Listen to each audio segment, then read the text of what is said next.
وعلیکم السلام ورحمۃ اللہ وبرکاتہ۔ یہ امجد صاحب نے سوال کیا ہے اور ذرا ارجنٹ سوال کیا ہے انہوں نے،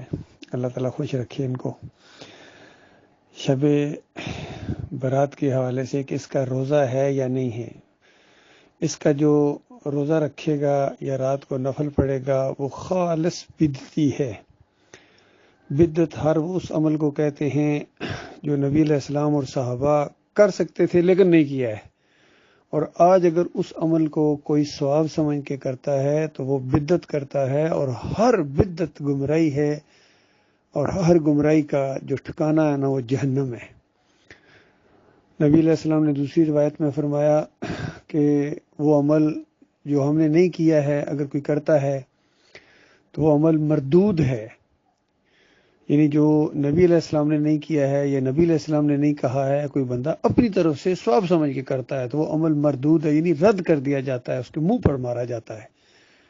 اس کی ایک مثال سمجھانے کے لیے دی جاتی ہے تاکہ اچھی طرح لوگوں کو سمجھ آ جائے۔ آج اگر کسی مولوی صاحب کے سامنے کہا جائے کہ یہ عید کی صلاۃ ادا کرنے سے پہلے اذان پڑھتے ہیں، جی اذان بڑی اچھی چیز ہے جی، فوراً ہر مولوی کہے گا نا نا نا بدعت ہے۔ کیوں بدعت ہے بھائی؟ کیونکہ نبی علیہ السلام نے عید کے موقع کے اوپر اذان نہیں دلوائی ہے۔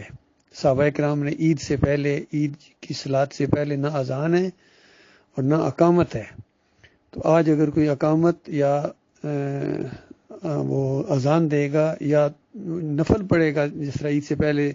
2 نفل عام طور پر پڑھ لیے جاتے ہیں، وہ اگر کوئی پڑھے گا تو وہ بھی بدعت کہلائے گا، کیونکہ نبی علیہ السلام نے نہیں کیا، یہ طریقہ نبی علیہ السلام کا نہیں ہے، صحابہ کرام کا نہیں ہے۔ اسی طرح یہ شعبان کی 15ویں رات کو نوافل پڑھنا اور یہ قبرستان میں جانا اور یہ چراغاں کرنا ہے، چراغاں کرنے والوں پر تو لعنت کی گئی ہے، اور یہ ساری جو قبر پرستی کا ایک سیلاب امڑ آتا ہے مسلمانوں کے اندر 15 شعبان کو، اور پھر غور کریں پھر نبی علیہ السلام کی طرف منسوب کی جاتی ہے کہ 15 شعبان کو نبی علیہ السلام جو ہے نا قبرستان گئے تھے اور یہ ہوا تھا اور یہ ہوا تھا۔ حالانکہ مسلم کی وہ جو روایت ہے کہ نبی علیہ السلام اٹھ کے ایک دفعہ قبرستان گئے، اس میں 15 شعبان کا کہیں ذکر نہیں ہے۔ ویسے تو عام روٹین تھی نبی علیہ السلام کی، شروع میں منع کر دیا تھا کہ کوئی قبرستان نہیں جا سکتا، کیونکہ قبر پرستی کا آغاز ان قبروں کے پاس آنے جانے اور اس طرح سارا معاملے سے ہوتا ہے، تو منع کر دیا نبی علیہ السلام نے۔ بعد میں جب اجازت دی تو کہا کہ دیکھو جایا کرو، موت یاد آتی ہے، آخرت یاد آتی ہے، دنیا سے بے رغبتی پیدا ہوتی ہے۔ یہ نچوڑ ہے 3 باتیں نبی علیہ السلام نے جو قبروں پر جانے کی اجازت دی یا تاکید کی کہ قبروں کی زیارت کیا کرو، اس سے یہ 3 باتیں ہیں۔ یعنی انسان دنیا میں گم ہوتا ہے، کاروبار میں یا رشتہ داروں میں، جب قبرستان جائے گا تو احساس ہوگا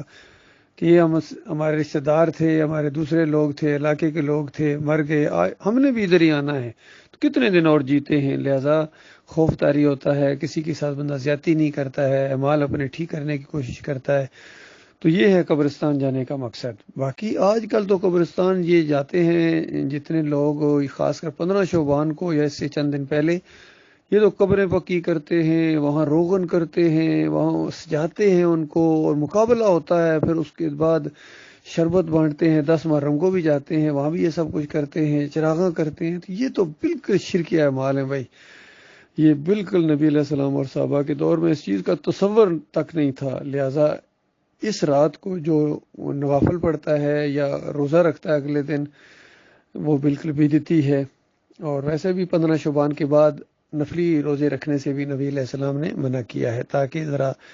جسم کے اندر وہ توانائی آئے، اور رمضان کا جو مہینے کے فرض مہینہ ہے روزوں کے لیے، صوم کے لیے، اس کے لیے بالکل چاق و چوبند انسان ہو، صحت مند ہو، اور اس کا اچھی طریقے سے یعنی استقبال کرے، یعنی اس کا آغاز کرے۔ تو یہ اس لیے ہے۔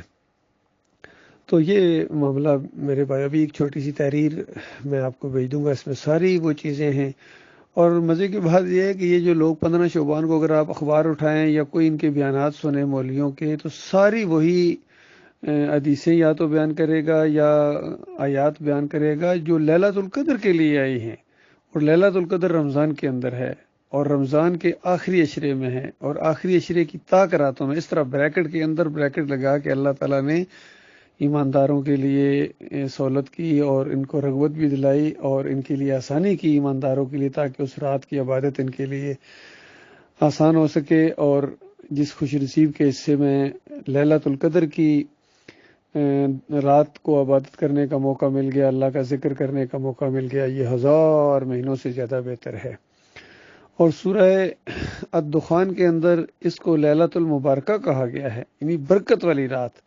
اور سورۃ القدر کے اندر اس کو لیلۃ القدر کہا گیا ہے،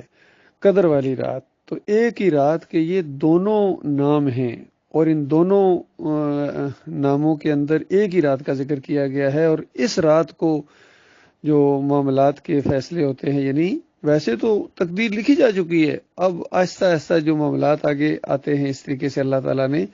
فرشتوں کی جو ڈیوٹیاں لگائی ہوئی ہیں، تو اگلے سال کے فرشتے معاملات حالانکہ لکھے جا چکے ہیں اس سے پہلے، یہ نہیں کہ کوئی تقدیریں بدلی ہوتی ہیں یا تقدیریں لکھی جاتی ہیں اور یہ ہوتا ہے، ایسی بات نہیں ہے۔ اس سال کے اندر جو کام نپٹائے جانے والے ہوتے ہیں، اس میں یہ فرشتوں کا نزول ہوتا ہے، اور جبریل علیہ السلام آتے ہیں، اور یہ لیلۃ القدر میں رمضان کے آخری عشرے میں یہ معاملہ ہوتا ہے، تاخراتوں میں۔ باقی شعبان 15 شعبان کی کوئی حیثیت نہیں ہے دین اسلام کے اندر، اور اتنا کچھ بتانے کے باوجود بھی یہ مولوی لگے ہوئے نہیں مانتے۔ اصل میں ان کے پیٹ کا مسئلہ ہے، انہوں نے دین کو کاروبار کی حیثیت دے دی ہے، نمازیں پڑھانے کے پیسے، اذان دینے کے پیسے، کوئی موقع ہاتھ سے جانے نہیں دیتے ہیں یہ کھانے پینے کا، اور عوام کو اسی کے اندر لگایا ہوا ہے، اور ان کا مال بٹورتے ہیں، ان کو اللہ کے راستے سے روکتے ہیں، ان کو فرقوں کے اندر بھی بانٹ دیا ہے انہوں نے، کسی کو بریلوی بنا دیا، کسی کو دیوبندی، کسی کو اہل حدیث، کسی کو سلفی، کسی کو حنبلی، اور اس طریقے سے سب کی علیحدہ علیحدہ دکانیں ہیں، اور سب کا ایک ہی کام ہے، ایک بات کے اوپر سب کا اتفاق ہے، اس غلے کے اوپر، اس اجرت کے اوپر، اس حرام خوری کے اوپر، ان سارے مولویوں کا ایک ہے۔ باقی دوسرے معاملات میں ان کے کچھ اختلافات ہیں، شرک بلا سب کے اندر ہے، کسی میں زیادہ کسی میں کم، کوئی مسلک آج ایسا نہیں ہے جو شرک سے 100% پاک ہو، وہ بریلوی ہو، دیوبندی ہو، اہل حدیث ہو، کسی میں زیادہ ہے کسی میں کم ہے۔ سب سے کم شرک پہلے یہ اہل حدیثوں میں ہوتا تھا، حنبلیوں میں، کہ نبی علیہ السلام کی قبر کے اوپر جا کے اگر کوئی صلاۃ و سلام پڑھتا ہے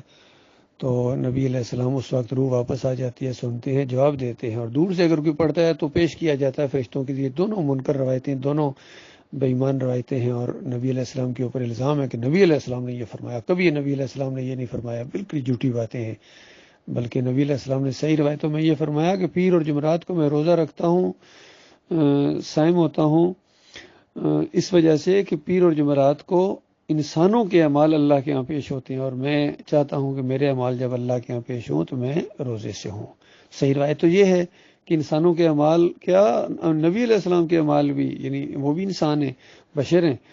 تو ان کے اعمال بھی اللہ کے ہاں پیش ہوتے ہیں۔ اور یہ عقیدہ رکھنا کہ ہمارے اعمال نبی علیہ السلام کے ہاں پیش ہوتے ہیں، یا شیعوں کی طرح کہ ہمارے اماموں کے سامنے پیش ہوتے ہیں، یا اہل حدیث کہتے ہیں باقی اعمال کو نہیں پیش ہوتے،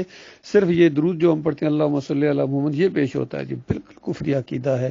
شرکی عقیدہ ہے، یہ دو معبود ماننا ہے، دو معبود، بالکل یہ شرک ہے۔ اللہ تعالیٰ ہر طرح کے شرک سے ہمیں پاک رکھے، تاکہ اللہ کے پاس جب جائیں، یعنی موت ہماری آئے خالص ایمان کے اوپر موت آئے، اور مرنے کے بعد پھر قیامت کے دن مردوں کو زندہ کیا جائے گا، حساب کتاب سامنے آئے گا، اور ایک گروہ نے جنت میں جانا، دوسرا جہنمی ہوگا۔ آج دنیا میں جنہوں نے اللہ اور اللہ کے رسول صلی اللہ علیہ وآلہ وسلم کی بات مانی، پیروی کی نبی علیہ السلام کی سنت کی، صحابہ اکرام کی طرح، وہ کامیاب ہو جائیں گے، بہت بڑی کامیابی ان کے حصے میں آئے گی۔ اور جنہوں نے مخالفت کی، ٹیڑھا ہو کے چلے، فرقے بنائے، اور شرک کے انجیکشن دیے، اللہ کے بندوں کو داتا، دستگیر، مشکل کشا، حاجت روا، ان کے واسطے، وسیلے، ان کے رکوع اور سجدے ثابت کرنا، یہ بہت بڑی گمراہی ہے۔ ان مشرک مفسرین نے امت کا بیڑا غرق کر دیا ہے۔ کاش یہ شرک یا تفسیریں کرنے کی بجائے قرآن اور حدیث کو اپنے حال پر چھوڑ دیتے تو یہ اتنی گمراہی نہ پھیلتی۔ اللہ تعالیٰ اس شرک سے ہمیں سب کو بچائے۔